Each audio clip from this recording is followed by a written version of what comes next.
Our armor bundles provide unmatched safety and comfort, while our battle belts and holsters ensure quick and easy access to your gear. Stay prepared for any situation with our high-quality medical supplies, designed to keep you ready for action at all times. Looking to enhance your skills? Our firearms training programs will take your proficiency to the next level. Trust LT Defense for all your tactical gear needs and gear up for success on the battlefield.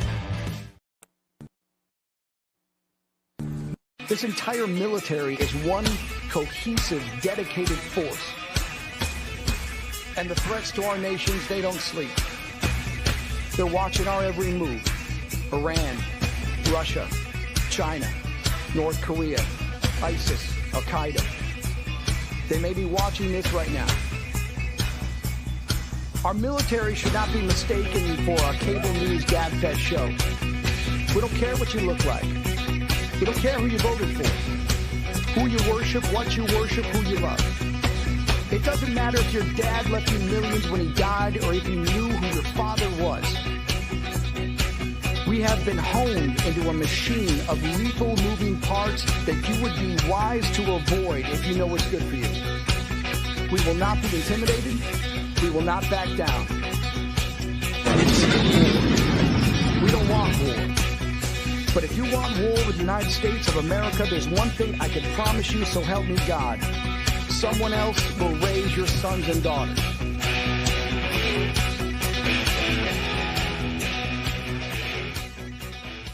Opinions expressed in this program are those of the speakers and do not necessarily reflect the views or positions of any entities they represent. Find us on the web at mbradio.us.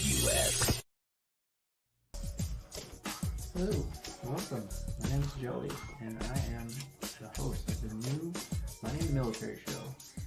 And you might be asking, why are you qualified to teach a show on military money? Well, I was in the Air Force for 14 years. I paid off $20,000 in debt as an E3 when I first came in. And then I amassed a six-figure net worth within 6 years. And then I became really passionate about finance, and I just would talk about it to anyone who would listen or not listen. So I just became the annoying finance guy in the shop. But I've since become a financial social worker, and now I'm passionate about using my platform and my voice to help military members and their families and veterans with their finances. So that's the hope of this show. It's going to be interactive, it's going to be fun. We're going to be on Reddit and Discord and things like that, and we're just going to, we're going to highlight successful veterans. We're going to talk about, issues that are relevant to you. It's going to be crowdsourced, so whatever you guys want to talk about, that's what we're going to talk about. So I'm really excited about this project. I'm looking forward to engaging with you. If you have any questions or concerns, or just let me know, find me out. I'm all over the social medias as a fire social worker. And we'll start a relationship together and hopefully build a community of successful military members with their finances. Thank you for your time.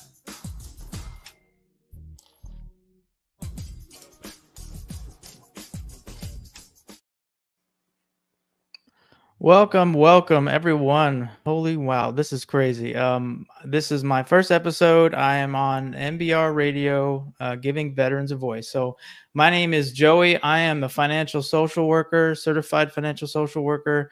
I'm an Air Force vet. I was in the Air Force for 14 years.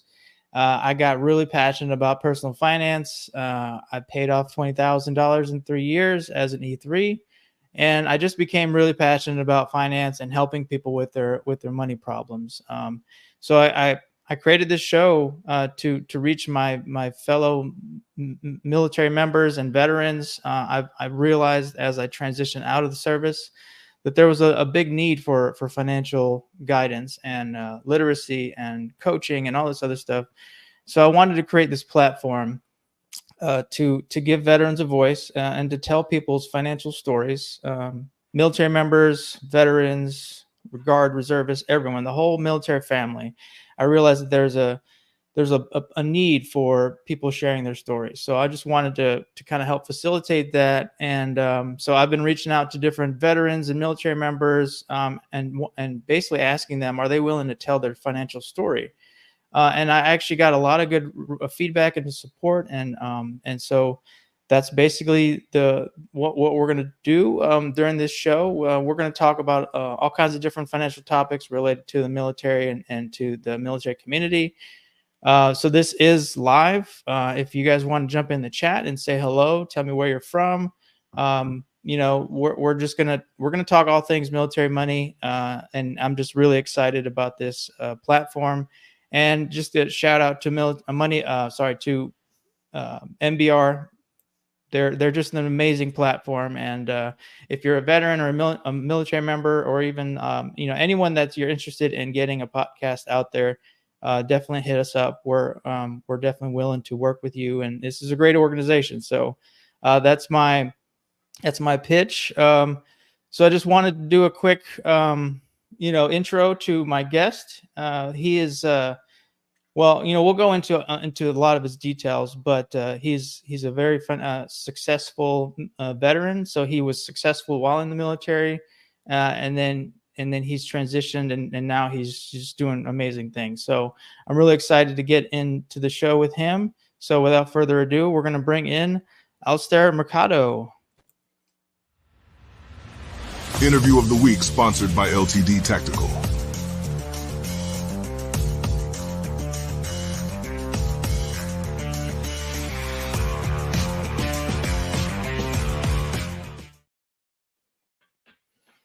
All right. Good morning, Alistair. Man, I have to say, big props to you for waking up early. I know you're on the West Coast, and it's hardcore. It's 8:00 here. Was it 6 or 5 there? It's 6 now, but 6. Okay. All yeah, right. I just up before the family is, but waking up this early for the past 20 years. So okay, yeah, new, that's right? nothing new. Okay. All right. Well, I just want to say thanks for agreeing to be a part of this show, this platform. I think you have a really awesome story to tell, and I'm just excited to share your story. And maybe part of my intention of this was, I want to speak to the active duty crowd, or the people who are in the service right now, who are in the trenches. I want you. I'm hoping to have you tell some of your lessons learned while you were active, and maybe they can implement that while they're active.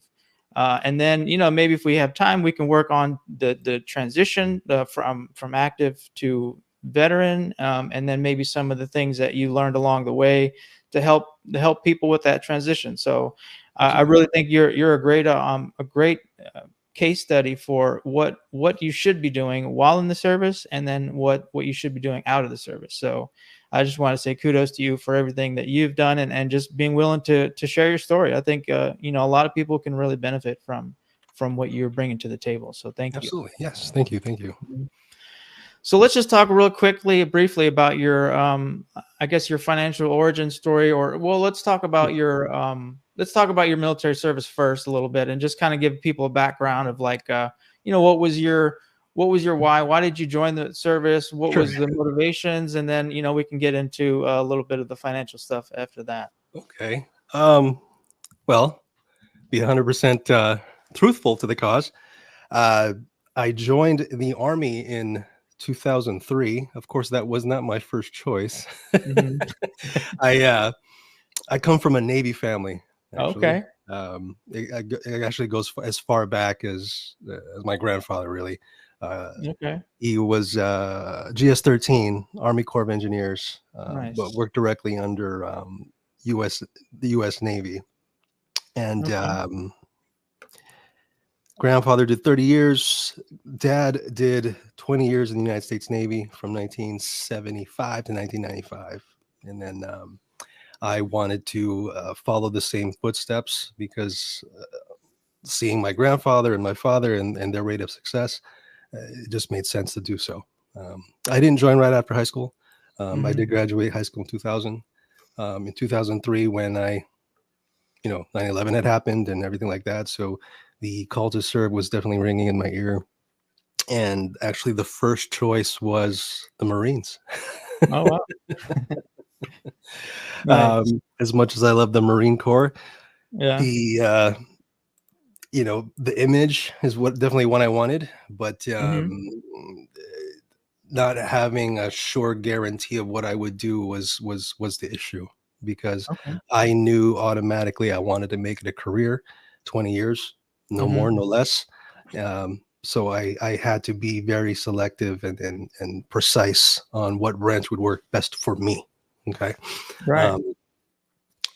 So after consulting with peers who had served in all branches, I walked into the Air Force office. I actually had a contract. Wow.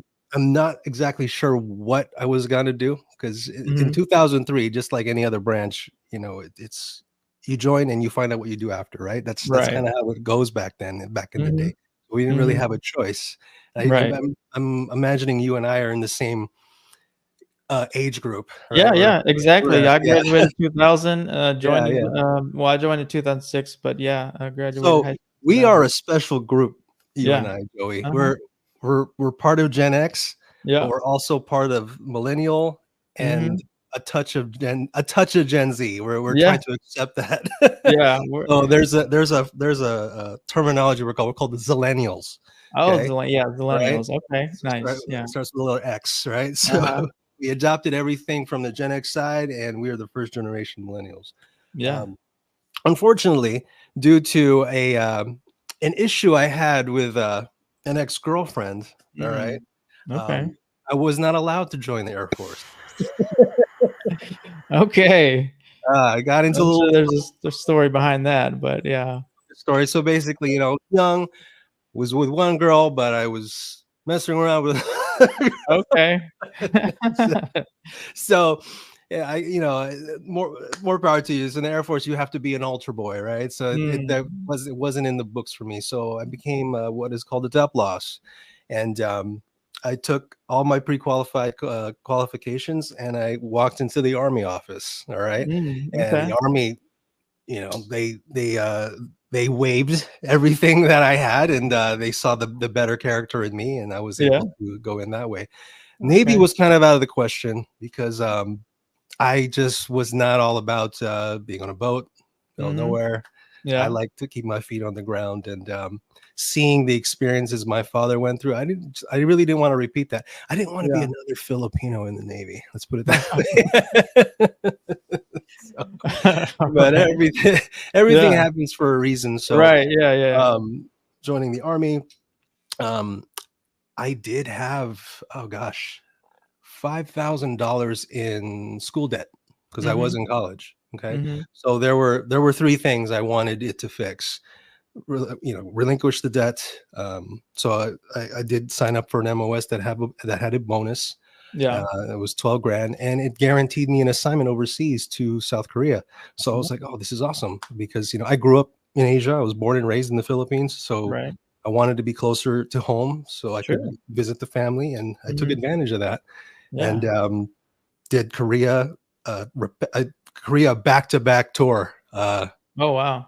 Entered there as an E1 in East. I made E6 in 4 years. Did one more year as a platoon sergeant. Left there, and then in 2009, PCS back to my home state, which is Washington State, so I could be close to my parents and Okay. reconnect with my network and Mhm. be around friends and family. So it was really nice to be stationed in my hometown, Fort Yeah. Lewis, Washington.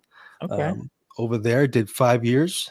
Um, from there, I was Department of the Army selected to be a recruiter. Oh, So wow. from there, uh, at that same time, I also had met my wife, who's from Hawaii, and Mm. she had just finished nursing school 2 years prior. She was an active nurse over at Harborview Medical Center.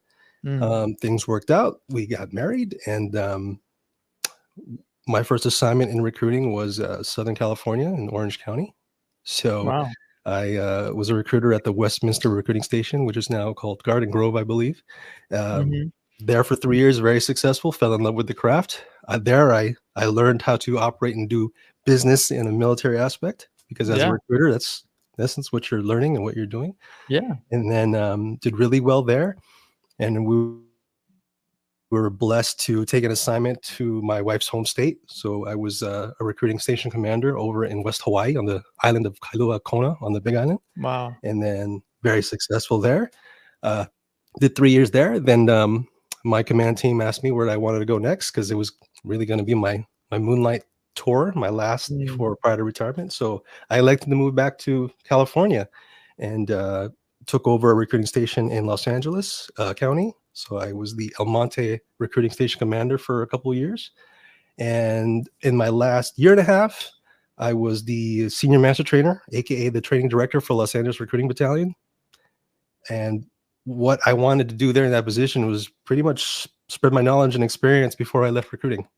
So I had a pretty good positive active control on the welfare and then the direction and training of all the recruiters in Southern California, in LA County, to include Ventura County. And after that, retired and started my own business and do everything through e-commerce. So I have a wonderful job that requires just being here, as you can see, and getting a retirement, getting a VA, multiple streams of income. It's pretty good. You're living the dream, man. You're doing it right. So yeah, that's definitely a lot that we can cover and dig into. Yeah.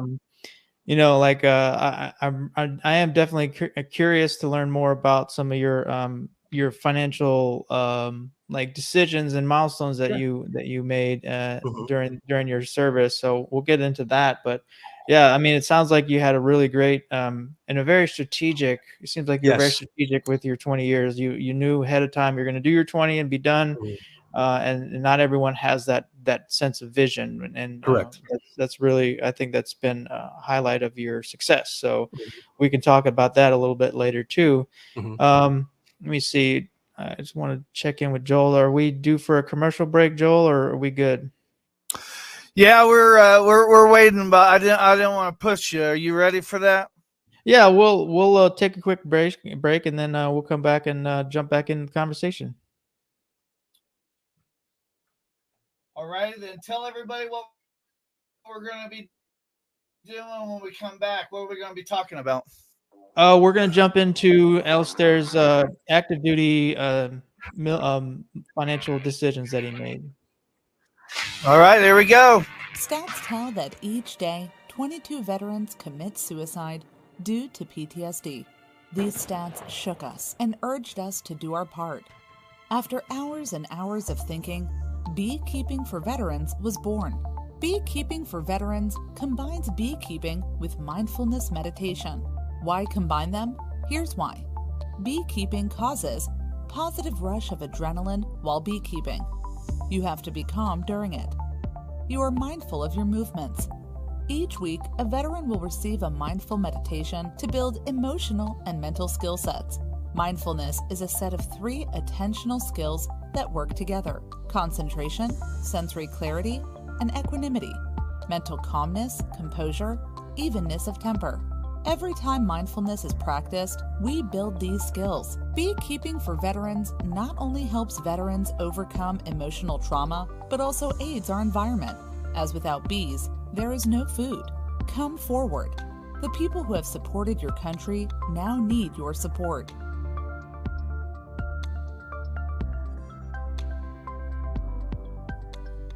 Opinions expressed in this program are those of the speakers and do not necessarily reflect the views or positions of any entities they represent. Find us on the web at mbradio.us.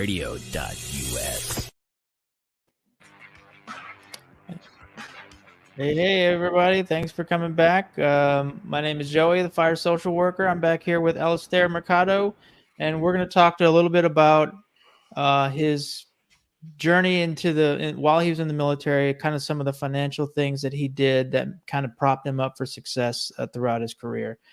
So, Alistair, you talked a little bit about your overall story, but now I kind of want to dig into your finances a little bit and some of the decisions that you made that you felt like were really impactful while you were active duty. So what would you say was one of the bigger things that you did, or a couple of things that you thought that you did that you, looking back especially, that was like, man, I'm glad I did that? Oh yeah. I want to start by when I first got that bonus. Okay. Yeah. It was $12,000 taxed. Right.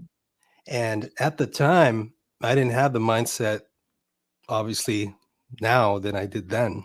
Okay. Going into debt, what happens for one of three reasons. It was by choice, no choice, Right. or it just hits you, Yeah. it just hits you, right? Yeah. But unless you change your mentality of how you handle that, you'll always be in debt. So school was one thing. Actually, when I joined, I was 5,000 in the hole. I almost could not get the MOS I wanted because of the clearance it required, and the fact that I was in a those credit rebuilding programs to pay off what I couldn't handle. It was nerve-wracking. Okay. Yeah. But when I enlisted, or when I went to the military entrance processing station, I had to explain, do you have a plan to pay this off? And I did. I had it documented and everything like that. So I knew that from there, the one guarantee and the one entitlement the one thing that the recruiter told you the truth on was guaranteed pay and entitlements, right? The 1st and 15th will always come. So when I found that out, and I always knew that because through my father and my grandfather. Right. Okay, now I signed a contract for 6 years. Now I know that I will have a guaranteed paycheck every 1st and 15th. So how I handle that, what I do with that is very important. Okay. So the first thing is, when I was in basic, okay, and AIT, all right, advanced individual training, you shouldn't have to be spending your money on much. Right. Okay? You shouldn't have to be. So I said, okay, I know in those first 5-6 months, I can pay off all this debt that I have from school. Okay. Yeah. And not to mention some of the irresponsible actions I did when I first got a credit card at the age of 18. Okay. Yeah. Yeah. All right. So paid off that. And didn't even think about what's great. I didn't have to think about money. Right. It automatically was paying stuff off. Okay. And then when I got to Korea, you have to sign up to, now that you've done the initial entry training requirements, you apply to get your bonus, which was 12 grand. And after tax, I think that was like, I don't know, what, 10,000, something like that, right? Yeah. They give you, I believe, 60% up front, and the rest is divvied out throughout the rest of your term. Okay. So I also entrusted my mother with my finances at the beginning. I was 21, I was young. So I needed some type of physical control to someone to help me with the spending. Okay. Right. I like to believe that when a person enlists or commissions, our structure, the way we get paid, it's almost just like I think I told you in an email, it's like when an NFL, when someone gets drafted, right? They come from the same gutter rut that we're from, and overnight they have this. I mean, we're not going to be millionaires, right? But we have this guaranteed income now. Yeah, but we're all coming from that same mentality, right?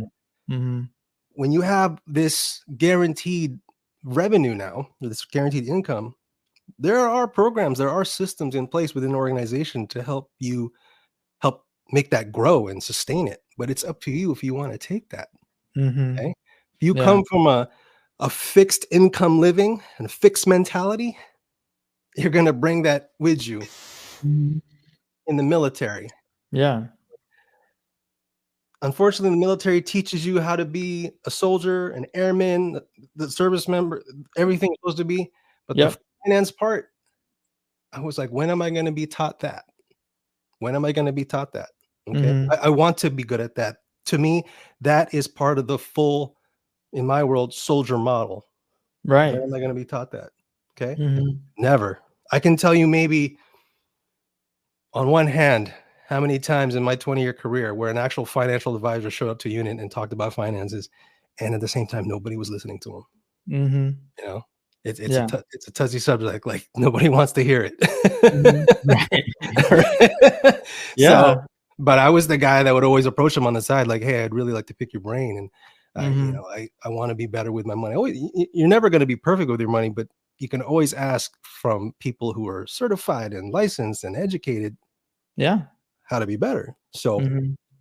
so that first tour in Korea, I took matters in my own hands and educated myself, because there are people out there, there are other service members out there that secretly are building their wealth and being more disciplined with this stream of income they now have. So Yeah. I took advantage of my situation. Now in Korea, you don't have to own a car. You don't all those necessities that you need stateside, I didn't have. So I didn't have Right. to, couldn't own a car really. Couldn't Yeah. drive, nothing like that. Mhm. And as an E1, you're not making much, right? Right. So when I got my bonus, put it in a CD. All right. Mm. I did the ladder system. Okay. Okay. I knew I was going to be there for a certain amount of time. So I made those CDs locked in a term from the time I left is when they Mm. mature. Okay. Okay. And then during that time, the opportunity to extend in Korea was there. It was called AIP at the time. Yeah. So if you stay there, you get an extra 150 a month. For an E1 private, that's phenomenal. I'm like, shoot, Mhm. okay, I can Yeah. put up with this. I'm Right. Asian. I like it here. It's fine. And then just so happens the AIP got extended. And if you stayed there for 2 years, you get 450 a month. Ooh. So whenever I took advantage of that. And I was Mhm. also moving up very high. I was doing, I want to do well in my first Yeah. 3-4 years in the Army. Mhm. And so I extended. And all that extra income, I never saw it as extra, like, oh, more money to spend. I saved it away, Yeah. put it Yeah. away. And then made E6 in 4 years. Okay. Nice. So I got there as the E1. Wow. Here I am, the 4 years later, E6. And then I there was a moment where the Army's like, okay, man, you got a PCS, you got to go back stateside, Yeah. But at that window, at the 4-year mark, you're allowed to re-enlist when you're 2 years out from the ETS date. So I took advantage of that. Mhm. And I said, what are the back in the day, what are the incentives for re-enlisting and staying Mhm. in Korea? Mhm. Okay. So at that time there was money, there was some other incentives, but to me, leave and a free round trip ticket to the United States was worth it to me. So Yeah. if you re-enlisted for 1 more year, they gave you a free round trip ticket anywhere in the US. So go home, and in 2 weeks of free leave. So I was like, Wow. take that, that's Yeah. not tax, take it. So did that, did my 1 more year, left Korea and got Fort Lewis. So Yeah. big win. That's where I wanted to go, because if Mhm. I had not stayed or re-enlisted to stay, they would have sent me to Fort Sill. And to me, I was like, being a E6 in the Army, I don't know what it is like in the other branches, but once you're E6, you're allowed to live off the economy. They'll give you Right. BH, right? Mhm. In Korea, it Mhm. wasn't like that. I'm actually Right. feel like I was cheated 1 year of BH when I was in Korea. Yeah. That's the only Yeah. duty station where you can't get BH as a single E6, right? Right. Yeah. So Yeah. I strategically chose Fort Lewis because Mm. I'm a resident of there. I know the people, I know the network. Yeah. Integration for going back there was going to work out perfectly. Mhm. So got to Fort Lewis, stayed with my parents for a couple months before I found the perfect place. So I had to Smart. commute. Yeah, had to Mhm. commute from Silverdale, Washington, all the way to Fort Lewis for a little bit. Wow. And then when I got integrated to the unit, I had by coincidence, a platoon sergeant of mine, one of my mentors, he had base housing on McCord Air Base. You know where McCord Air Base is, right? Mhm. So, Yeah. neighboring station to Fort Lewis. Mhm. And he's like, hey, have you found a place to live yet? I was like, not yet. Hey, well, I'm a single dad and I got an extra room. So if you want to bunk up at the house, I'm like, Mhm. hey, if someone's going to offer it for free, let's do it. Right. Yeah. Yeah. So stayed there. And for a couple months, of course, paid him maybe a couple $100 just to stay, but Mhm. I'm getting BH Yeah. now. So Yeah. saving that, Nice. because I wanted to prepare to live in the right place. Yeah. And get a residence. Mhm. At that time, my mindset was not to buy at the moment, but just find a strategical place to live that was close within post, and at least make it work on time. I was an overseas soldier for so long, so Mhm. integrating myself in the U.S. on a mainland post was kind of difficult for me. Yeah. The transition Yeah. was pretty difficult. Yeah. Like driving to formation. That was weird. That was weird to me. Yeah. Going from overseas to the stateside is definitely a tough very transition. different. Very different. I'm like, where is everybody? Why does everybody have an appointment? Like, where's right? Oh man. Yeah. So did 5 years there. Got to experience deployment while I was there. While I was deployed is where I was like, wow, okay, now we're making a little bit more money out here. All right. Yeah. Regardless of what you're doing, you get hazardous Mhm. duty pay, imminent danger pay, your pay is Mhm. tax free, and Yeah. you can actually commit to the what's that savings program we have where it's like 10% return for the first year? SDP, I think SDP. Yeah, the SDP. Put in that. Right, but you can only max like 10,000 in there. Yeah, So yeah. hey, that's better than nothing. Right. So did that. Oh, do you wanna... Yeah, that's the cue for. Okay. Oh, for a commercial. All right. Okay. So yeah, look, we'll jump into follow on with what you're talking about with the your time in the service, and then we'll talk about the transition to your veteran life after that. Sure.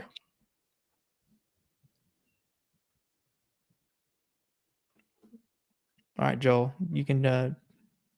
I guess you can play if you want.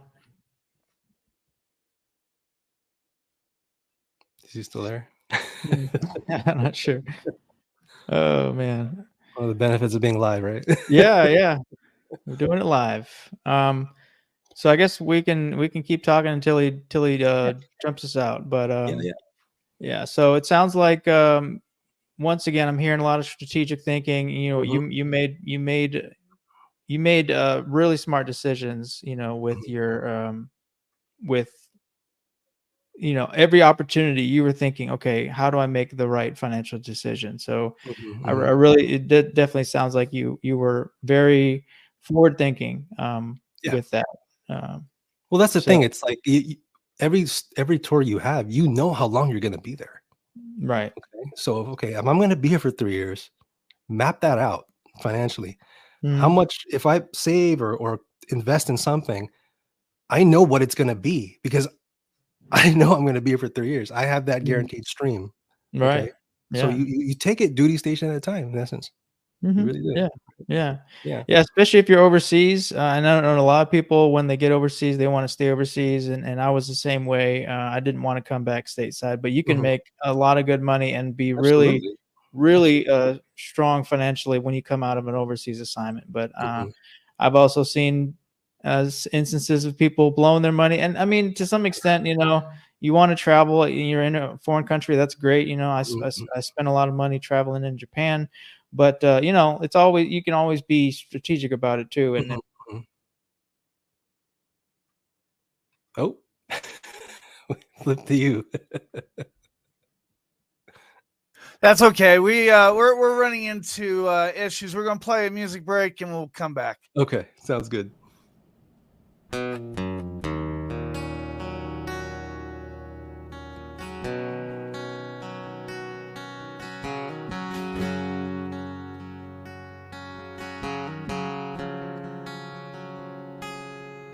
Another regular day, nobody knows. It's that time he's coming home to them from a foreign land. He pulls up, his mama cries, looks at daddy with tears in his eyes and says, nothing feels better than this.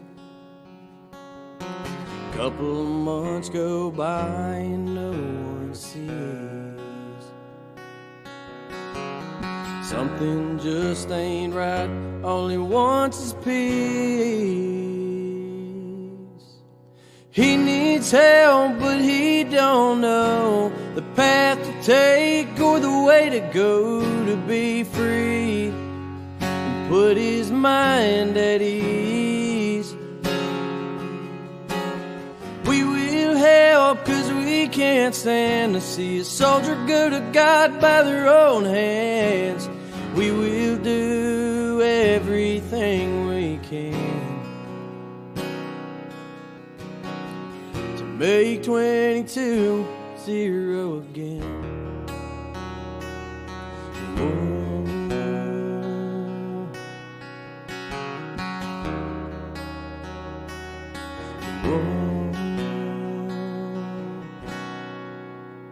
He gets help, but he still feels off. Sees an ad on the TV about a dog batting said, "This is a man's best friend."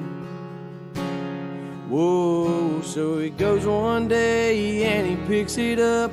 Never thought a dog could bring so much love and put a smile on his face. But he's finally found a saving grace. He needs help, but he don't know the path to take or the way to go to be free. Put his mind at ease. We will help, 'cause we can't stand to see a soldier go to God by their own hands. We will do everything we can to make 22 0 again.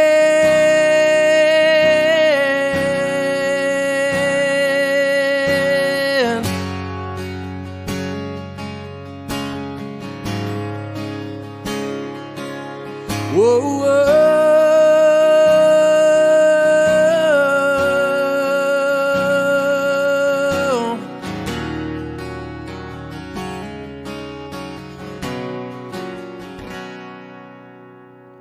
He needs help, but he don't know the path to take or the way to go to be free.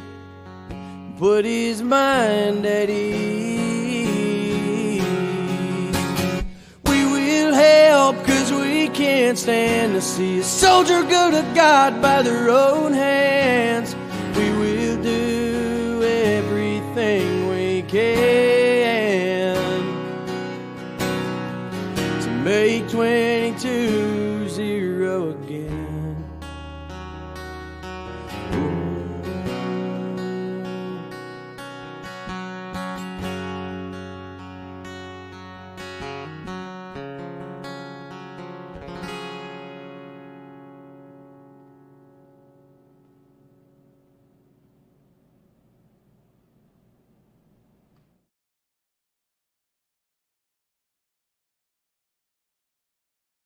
Opinions expressed in this program are those of the speakers and do not necessarily reflect the views or positions of any entities they represent. Find us on the web at mbradio.us.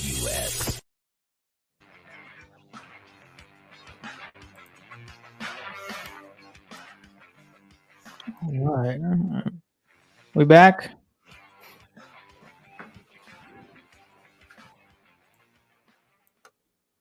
All right. Okay.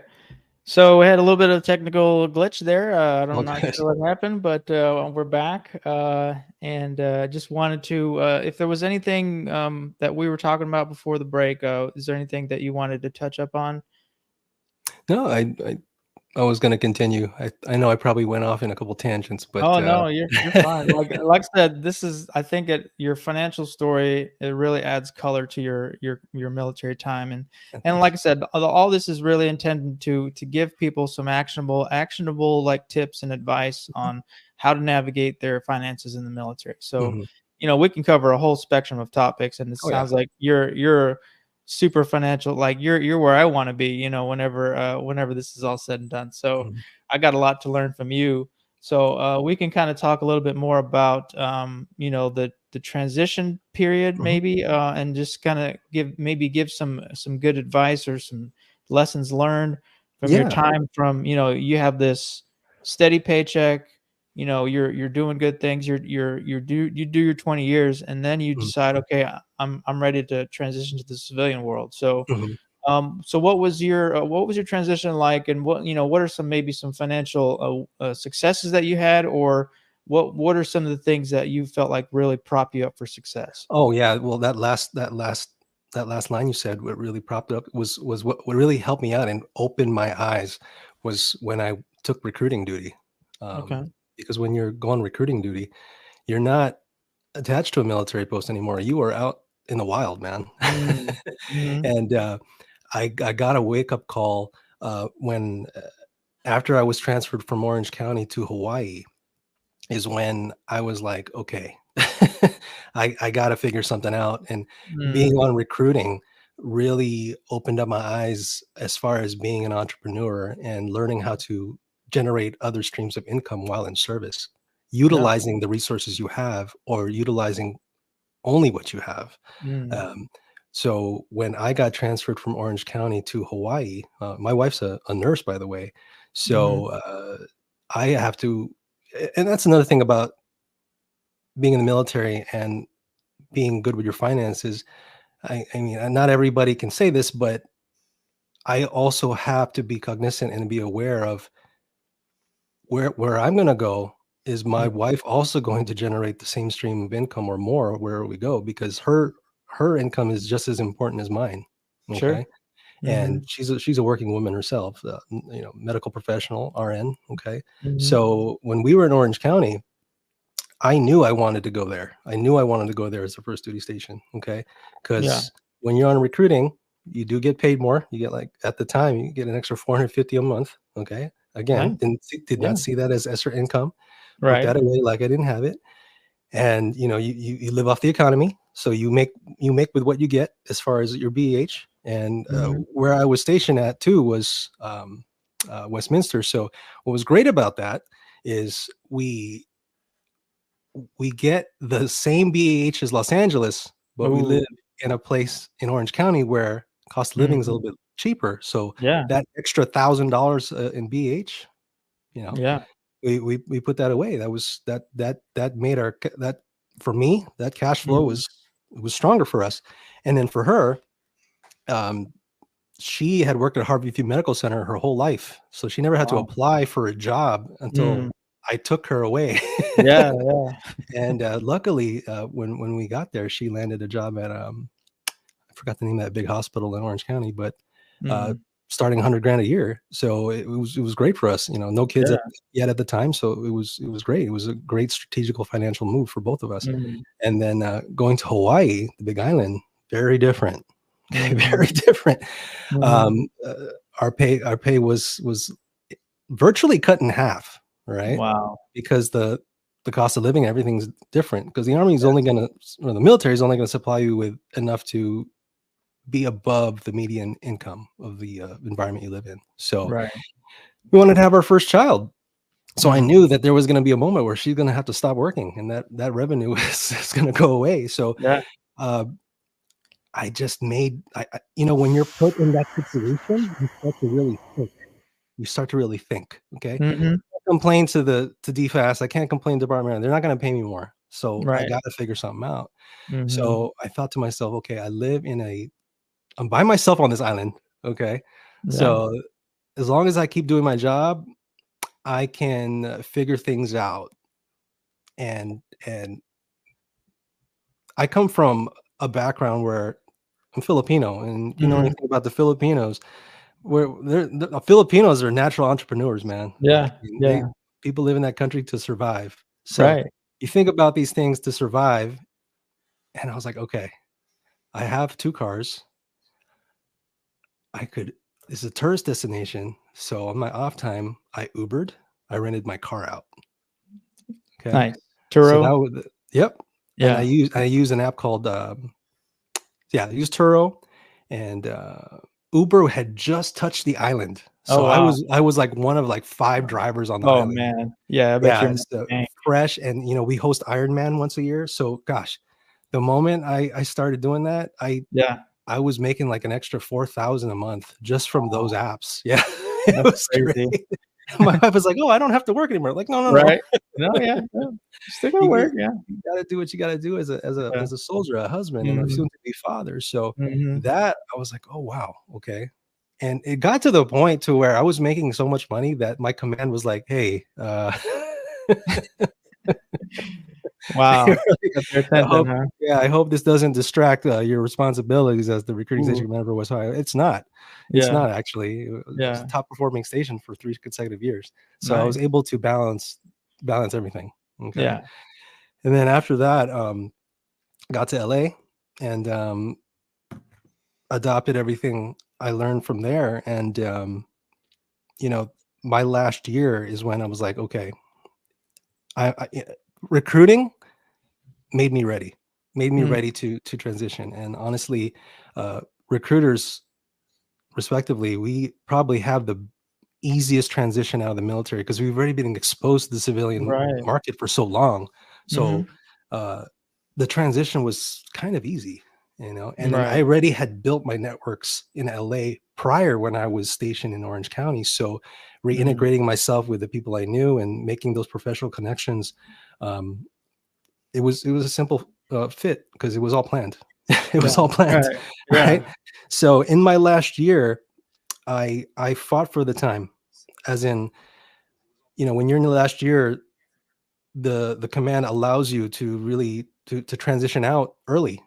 Mm. So I took an internship program with a real estate group of friends of mine to learn true entrepreneurship, and that's when I decided to go into e-commerce and start a website and start a product, start a label, start a brand that expresses my trials and tribulations. And what I do is I took it back. I took it back. Yeah. My logo, my website, everything that my services, it starts from my roots from the Philippines, and Yeah. it sells pretty well. History sells pretty Mhm. well because history Mhm. happened. History is proof. Yeah. Yes. And Yeah. that was the basis of my brand, my logo, my purpose. And Mhm. and hence why you have a page like this, or a platform like this, because there are gaps, there are Mhm. unanswered questions that service Yeah. members that have experienced when they're out or even when they're in, and Mhm. unfortunately their leadership is not going to provide that. So I Yeah. feel that it's our duty, like yours and I's, to bring that to light so they don't fall into those ruts and left with the unknown. So Right. I when I got out, ETS October 1st, my business was thriving very well. I'm already collecting a pension, 100% on the VA. Did my VA claim by myself, and Nice. yeah, and went into life insurance. So Okay. independent insurance broker, because I saw the gaps with the VGLI. So Mhm. my services and my efforts and my product are solely for veterans, in and out, but Yeah. primarily to express the values and cultures of the Filipinos. Mhm. Because in case people don't remember, the Philippines, we're a humongous alliance. Yeah. We would not have won World War II without us. Right. So Right. that's my drive, my purpose. And Yeah. I told Will in my previous interview, I'm one of the few that really didn't have to work afterwards, but there's so much information out there that people need to know, and I Yeah. don't want to be lost. I don't want to take Mm. this knowledge I have in my brain to the grave, because that would Right. be selfish. So Yeah. that is my drive, that is my purpose, and anybody can do what I can do, but Mm. it's just discipline. It's a mentality. Okay. Yeah. And I always tell guys that did 4 years, 6, 10, 20, you had 20 years to figure it out. Mm. Come on, man. But it's never too late. Yeah. It's never too Yeah. late.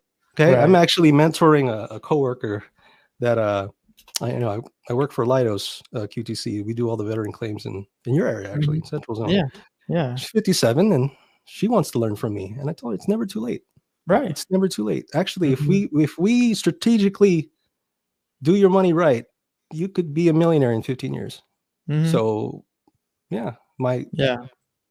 and all my knowledge is through experience, and it's proof to it'll work. You just got to do Mhm. it.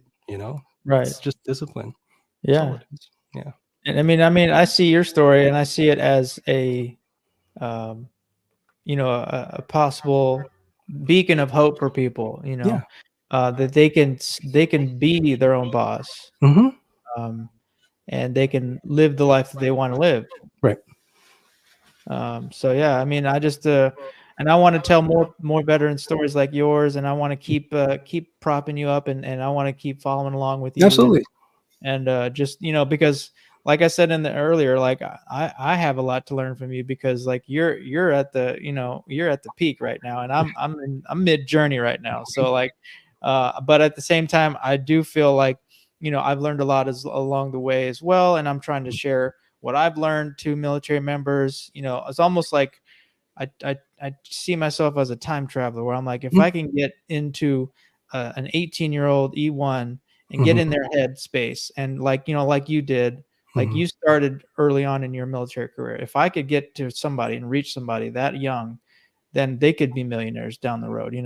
Well, yeah, I don't even cut you off, but I understand, because most of I was a recruiter for 10 years, so I know what type of caliber and the type of people we're putting in. Some come from no income, Right. and this type of income is new to them. And what do they want to do? They just want to buy everything that they never had before. Right. I didn't buy my first car till I was an E6, and people are like, oh wow, yeah. Well, yeah, you're overseas for so long. Yeah. Right. So like most E1s, E2s, right? They buy a car, and I'm like, well, you live in the barracks. Where Right. are you gonna go? And then everyone's gonna mooch a ride off you, which happens. And Yeah.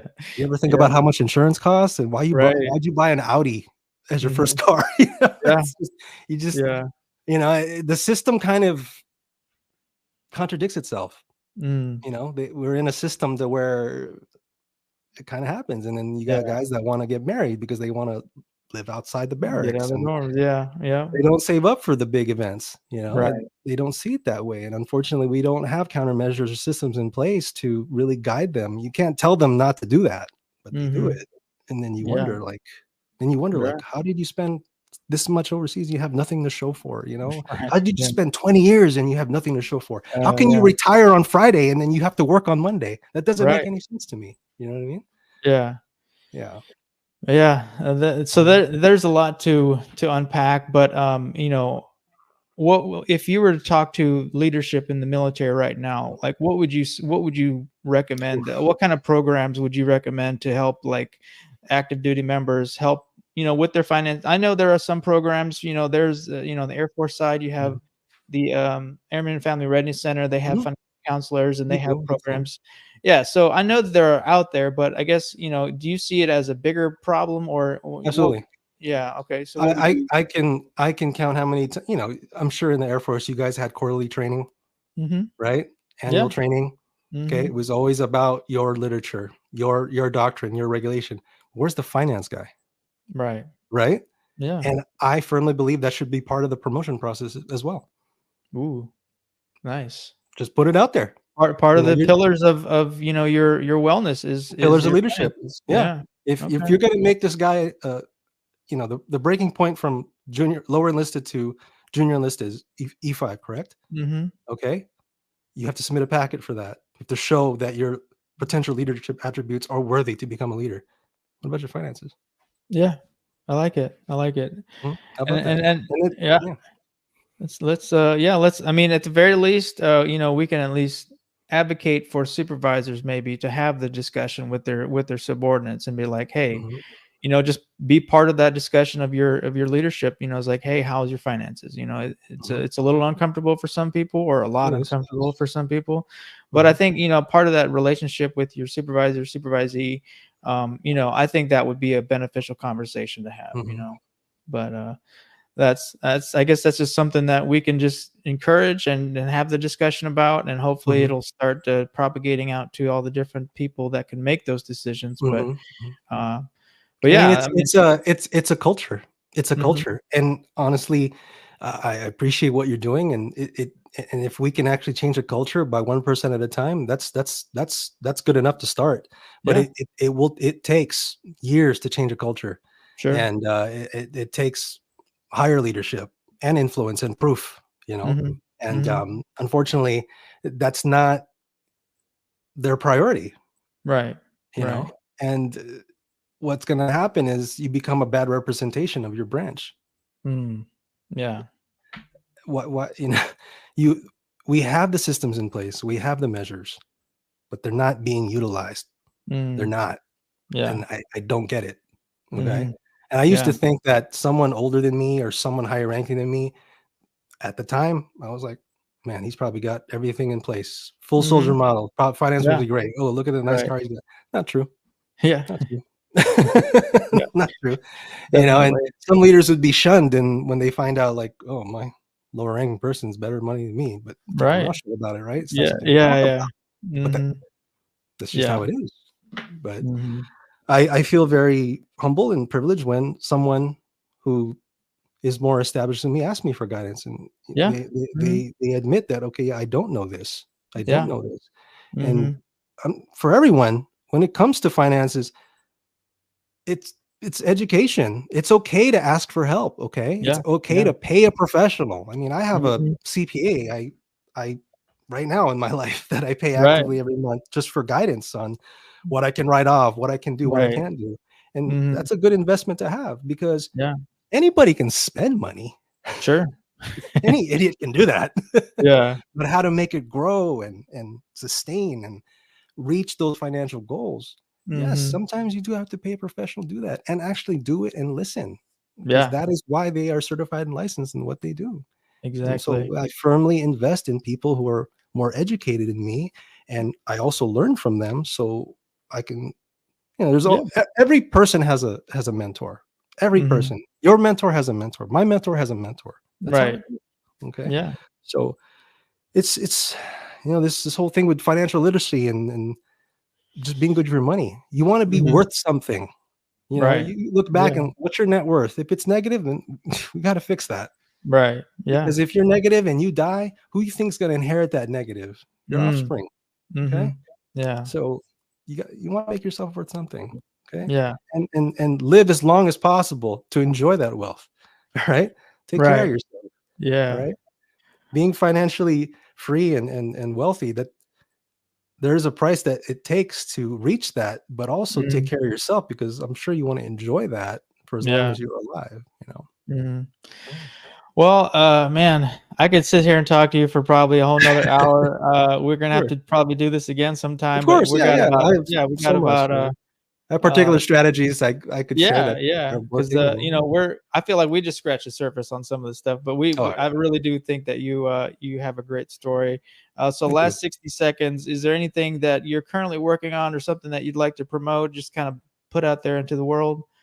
Just my website, www.vettedusa.com. I also own the domain for vettedasia.com. It's all my products I've made for my homeland, the Philippines. I'm not going to be on this earth forever, just like everybody else. So I wanted to leave a piece of my art and my skill and my experience to the world, and that's my avenue. It's still in working progress, but people like it. It really brings it back to my roots as far as my service and being a Filipino American. It happens to be the month of Philippine Independence Day, so nice. It's prime time. I make a lot of custom work, and all my work is harbored and made in the Philippines. So I am employing people in the Philippines to make products for Americans, and it's a great thing. Nice. It's awesome, man. So definitely check out Vetted. Check out Alistair's work. He's doing great things for the veteran community.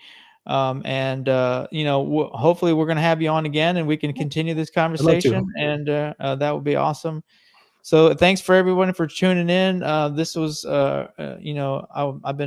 this is a passion project for me. So I'm just excited to be here and sharing this with the world. So thanks for Joel for rocking the mics on the background. And, if you guys want any feedback for anything like that, just let me know. And this is the Money in the Military Show. That's the show for today, everyone. Thanks for listening. We'll be back next week with an all-new show. And remember, you can listen to us again and again.